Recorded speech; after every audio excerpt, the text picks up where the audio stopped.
के छ दाजुभाइहरू है, सब ठिक ठिक ठिक ठिक ठिक ठिक ठिक होला है। अब यो तपाईँको अहिले यो मलाई यो उसमा किनेको यो के भन्छ त्योमा धराको पछाडिपट्टि त्यो के मन्दिर छ नि एउटा हाम्रो एकदम के समथिङ मन्दिर, त्यो नाम बिर्स्यो यार पक्कै। अब्बे के मन्दिर छ यार त्यहाँनिर, अब कस्तो बिर्सेको यार। अबे लौ के भए त्यो धराको ठ्याक्कै पछाडि भन्दा नि धराबाट अलिकति उता छ क्या उसमा त्यो शानदार मोमोबाट अलिक पछाडि, शानदार मोमो होइन के मोमो, धरा मोमोको पछाडिपट्टि छ होइन। त्यो मन्दिरको आँगनमा किनेको यो चस्मा हो। यो काम छैन सन के हो यहाँको घाम अर्कै हो के हो, सनग्लासमा हेर्न त मिल्दैन। यतिकै सोको लागि मात्रै टेङ्ग ला जस्तो अँध्यारो देख्छ यार। अलिकति घाममा राम्रो देख्नु आँखासित छैन, उल्टो ताल पारेर पोल्दिन्छ हौ। त्यही भएर यस्तो कुराहरूबाट हामी सावधान मचान पर्ने हुन्छ। आज चाहिँ हामी टक्क मैले हिजो कानको डल्लो एयरपोर्ट्सको एउटा काम गर्ने उसमै छोटो छ होइन। अब त्यो लिन जाँदैछौँ हामी, त्यहाँबाट हामी लास्ट गर्ने यार कसम 25 डिग्री पुग्यो 30 डिग्री पुग्यो आज त। अरू बेला त फेरि चिसो हुन्छ। अब ज्याकेट लगाएर हिँड्नुमा राम्रो त देखिन्न होला, तर पनि हामी अगाडि बढ्दैछौँ जिन्दगीमा।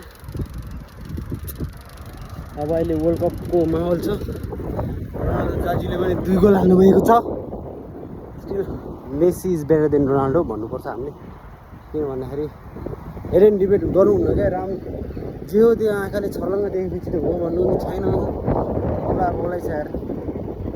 तर हामी यदि मेसीको एज होइन मेसीको मैले जबदेखि फुटबल हेर्न थालेँ, फुटबल खेल्न थालेदेखि मैले 6 क्लासदेखि फुटबल खेलेँ होला, 10 क्लाससम्म कन्टिन्यू खेलेँ 4 वर्ष भने धेरै टाइम हो नि मासला। कन्टिन्यू भन्नाले कस्तो कन्टिन्यू, मलाई महिनामा एकचोटि खेल्ने, अनि त्यसपछि फेरि त्यस्तो होइन, रेगुलर हो क्या, रेगुलर दिनमा 4-5 घन्टा।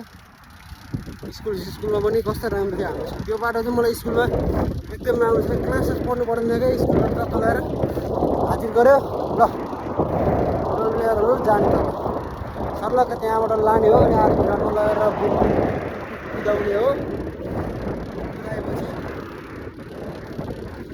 खेल्ने हो। त्यही भएको हुनाले हामी कुन पालाको भन्दाखेरि हामी भनेको हामीले खेल्ने बेलामा नेपाल इज के भन्थ्यो, नेपाललाई थाहा छ नेपालको फुटबल टिमलाई, Nepal is Barcelona without Messi भन्थ्यो क्या, बुझिनुहोस्। त्यो सागर थापा जुन राई थियो सागर थापा हो, त्यो बङ्गलादेशले एउटा किक हान्थ्यो नि सलक्क पारेको हो, त्यो बेलदेखिको त्यो। अब अर्को एउटा प्लेयर पनि आएको थियो के घरती मगर समथिङ राणा घरती मगर, त्यो मलाई रातारात चम्क्यो नि। त्यो यस्तै मिडल इस्टर्न कन्ट्रीहरूलाई पाकिस्तान के हो त्यस्तै कन्ट्रीले गोल हानेर चम्क्यो नि रातारात होइन। त्यस्तो त्यो बेला नेपाली फुटबल एकदम चुम्मी छोरी थियो कि त्यो बेला चाहिँ नेपालको फुटबलको भविष्य। तर के गरे लौरा लक्ष्मी केस हालेर फुटबलको भविष्य अँध्यारो बनाइदियो होइन। त्यो कारणले चाहिँ हामीले यहाँ कहाँनिर जोड्यो भन्दाखेरि हामी त्यो बेलादेखि एकदम बार्सिलोनाको भन्दा नि म मेसीको पर्सनल फ्यान हो। म मेसी जुन क्लबमा गइदिन्छु म त्यतैको फ्यान हुन्छु होइन। म अर्जेन्टिना पहिल्यैदेखि हो। यही भएको नाताले चाहिँ हामी पहिला बार्साको मेसी, अनि यो के छ मेसी हुन्छ, सुवारेज हुन्छ, अनि त्यसपछि नेमार हुन्छ। त्योभन्दा अलिकति त्यो पिक्यू भन्ने ठाउँ प्लेयर हुँदाखेरि, अनि पिके हुँदाखेरि, अनि यो जोडी अल्भा को समथिङ को, अनि त्यसपछि डेभिड भिल्ला हुँदाखेरि त बार्सिलोना त मिठो थियो क्या, मिठो। अनि त्यो बेला त क्रिस्टियानो रोनाल्डो रियल माड्रिडमा थियो, वार पर्थ्यो वार लामो के हो। अहिले त म त्यस्तो खासै फलो नगरेर हो कि वास्ता नभएर के हो त्यो बेला त अद्भुत हुन्थ्यो क्या, अद्भुतमा राति नसुत्दिने हो भोलि आज खेल्यो भोलि हप्ताभरि डिबेट चल्ने त्यहाँनिर।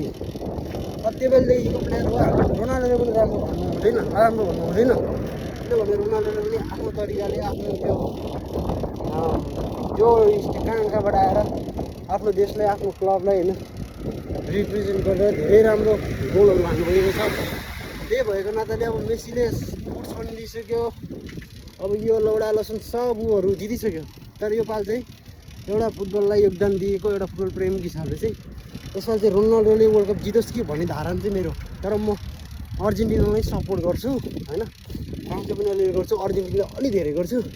त्यो हुँदै पनि तर मनको एउटा कुनामा चाहिँ रोनाल्डोले वर्ल्ड कप जित्यो हुने यार होइन।